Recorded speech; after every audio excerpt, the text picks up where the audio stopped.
না আল্লাহ চান না যে আপনি জাহান্নামে যান, না আল্লাহ চান এটা। আল্লাহ সুবহানাহু ওয়া তাআলা চান না যে ইবলিসও জাহান্নামে যান। কথা কি বুঝতে পারছেন? আল্লাহ সুবহানাহু ওয়া তাআলা চান না যে আবু জাহলও জাহান্নামে যান। আল্লাহ চান না যে আপনিও জাহান্নামে যান।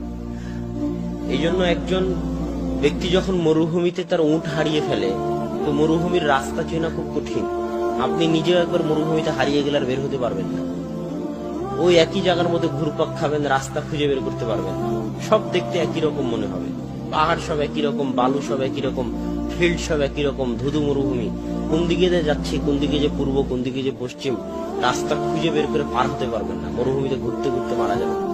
উট মরুভূমির রাস্তা চিনে। তো যে ব্যক্তি মরুভূমিতে উট হারিয়ে ফেলে, মানে তার মৃত্যু নিশ্চিত। একজন ব্যক্তি মরুভূমিতে উট হারিয়ে ফেলে নিজের মৃত্যুকে নিশ্চিত মনে করে যে এই মরুভূমিতে আমার তো বাঁচার পথ নাই, আমি তো আমার উটকে হারিয়ে ফেলেছি, মরতে যখন হবে তাহলে একটু বিশ্রাম করি, এখান থেকে আমার বাঁচার কোনো পথ নাই। সে শুয়ে বিশ্রাম করতেছে, ঘুম থেকে উঠে বিশ্রাম থেকে উঠে দেখে তার পাশে তার উটটা দাঁড়িয়ে আছে, হারানো উটটা। তো জীবন ফিরে পেলে মানুষ যেমন আনন্দিত হয়, সে মৃত্যুর মুখ থেকে ফিরে এসে আনন্দের ঠেলায় বলতেছে, খুশির ঠেলায় বলতেছে যে আল্লাহ তুমি আমার বান্দা, আমি তোমার রব। বাক্য উল্টা করে দিয়েছে, মানে খুশির ঠেলায় হিতাহিত জ্ঞান হারিয়ে ফেলেছে।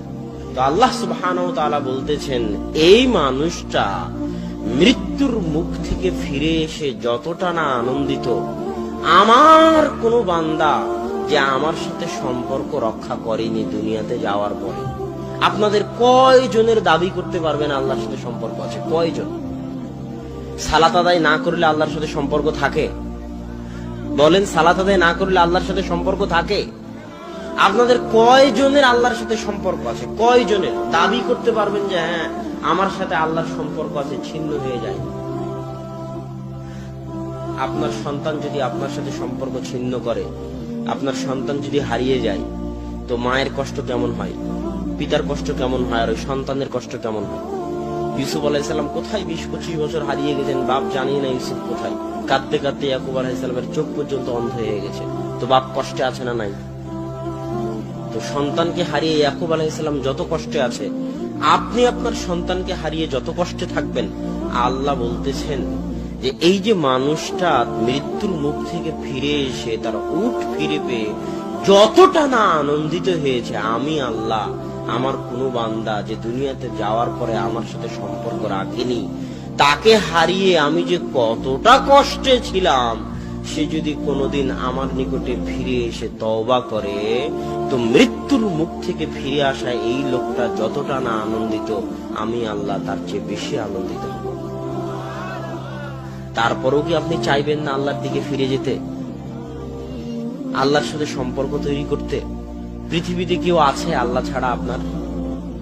হ্যাঁ, পৃথিবীর সবাই ধোঁকাবাজ, আপনার স্ত্রীও ধোঁকাবাজ, স্বার্থের জন্য আপনার সাথে আছে। আপনার সন্তানও ধোঁকাবাজ, স্বার্থের জন্য আপনার সাথে আছে। স্বার্থহীন, নিঃস্বার্থ ভাবে পৃথিবীতে যদি কেউ আপনাকে ভালোবেসে থাকে, সেটা কে? আপনার প্রতিপালক।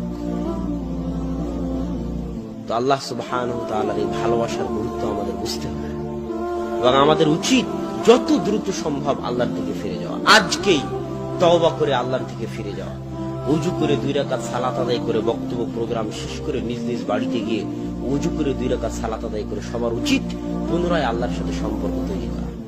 যে আল্লাহ আজকে তওবা করে তোমার সাথে সম্পর্ক তৈরি করতেছি, আর সম্পর্ক ছিন্ন করব না। আর সম্পর্ক ছিন্ন না করার সবচেয়ে বড় মাধ্যম হচ্ছে যে কোনো মূল্যে দিনে রাতে 24 ঘন্টায় 5 ওয়াক্ত সালাত আদায় করা। আকিমিস সালাতা লিযিকরি, তোমরা সালাত আদায় করো আমাকে স্মরণ করার জন্য। তো 24 ঘন্টা মানুষ আল্লাহকে স্মরণ করতে পারবে না। আপনারা দেড় অঞ্চলের মানুষ, জমি জায়গা আছে, কাজ কাম আছে, 24 ঘন্টা আল্লাহকে স্মরণ করতে পারবেন না, এটাই ঠিক। মানুষের ব্যস্ততা আছে, এটাই ঠিক, আল্লাহও জানে। তো আল্লাহ বলতেছে 24 ঘন্টা যদি না পারো, তো কমসে কম কয়বার? 5 বার। 5 বার আল্লাহকে স্মরণ করা কি খুব কঠিন কাজ? কোনো কঠিন কাজ না। সালাত আদায় করাকে আমরা নিজেরা নিজেদের উপর ভারী বানিয়ে নিয়েছি। কয় মিনিট সময় লাগে এক ওয়াক্ত সালাত আদায় করতে? ওযু করা থেকে শুরু করে সালাত কমপ্লিট করতে 10 মিনিটের বেশি লাগে না। এই 10টা মিনিট সময় আমাদের উপর এমন ভারী, এটা শয়তান আমাদের জন্য ভারী করে দিয়েছে। কথা বুঝেননি? আজান হওয়া মাত্রই সালাত আদায় করার সবচেয়ে সহজ উপায়। আজান হওয়া মাত্রই সব কাজ বন্ধ। প্রধানমন্ত্রীর সাথে যদি মিটিং থাকে তো বন্ধ, তাহলে সালাত আদায় করা সহজ হয়ে যাবে। না হলে যদি মনে করেন অনেক জরুরি কাজ, আর 5টা মিনিট করি, আর 2 মিনিট করি, আজান হয়ে গেছে আর 5 মিনিট পর দোকান বন্ধ করি, তাহলে আর সালাত ধরে রাখতে পারবেন না। 2 দিন পর সালাত হারিয়ে যাবে, কোনো না কোনো ব্যস্ততা এসে সালাত হারিয়ে যাবে। প্রথমে জামাত থেকে দূরে হয়ে যাবেন, তারপরে ব্যক্তি জীবন থেকে সালাত চলে যাবে।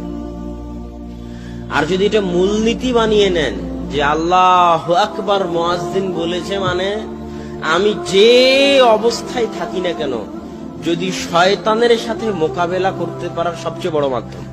শয়তান কিন্তু আজান হওয়া থেকে আপনার পিছনে লেগে যাবে যে আর 2 মিনিট দেরি করো, আর 2 মিনিট মোবাইল চালাও, আর 2 মিনিট পড়ো, আর 2 মিনিট কম্পিউটার দেখো, আর 2 মিনিট কৃষি কাজ করো, আর 2 মিনিট দোকান খোলা রাখো। শয়তান লেগে যাবে। নামাজিকে নামাজ থেকে এইভাবে দূরে নিয়ে চলে যায় শয়তান। যে নামাজ পড়ে না তার কথা তো বাদই দিলাম, যারা সালাত আদায় করে তাদের এই অবস্থা। তারা তখন এইভাবে আস্তে আস্তে জামাত ফেল করে, জামাত ফেল করতে করতে ব্যক্তি জীবনে সালাত চলে আসে, আস্তে আস্তে ব্যক্তি জীবন থেকে সম্পূর্ণ সালাতটাই হারিয়ে যায়। তখন একটা পর্যায়ে বেনামাজিতে পরিণত হয়ে যায়। তো সালাত আদায় করার সবচেয়ে বড় উপায় হচ্ছে আজান হওয়া মাত্রই সব কাজ বন্ধ, যত জরুরি কাজ হোক না কেন। এইটা ছাড়া আপনি আল্লাহর সাথে সম্পর্ক ধরে রাখতে পারবেন না। সালাত ছাড়া আল্লাহর সাথে সম্পর্ক ধরে রাখার কোনো উপায় নাই। কেননা আল্লাহর নিকটে আল্লাহর ইবাদত করার, আল্লাহর নিকটে চাওয়ার, আল্লাহর সাথে কথা বলার, আল্লাহর সাথে মোনাজাত করার, আল্লাহর নিকটে দোয়া করার, আসমানের নিচে জমিনের উপরে সালাতের চাইতে কোনো বড় মাধ্যম পৃথিবীতে আর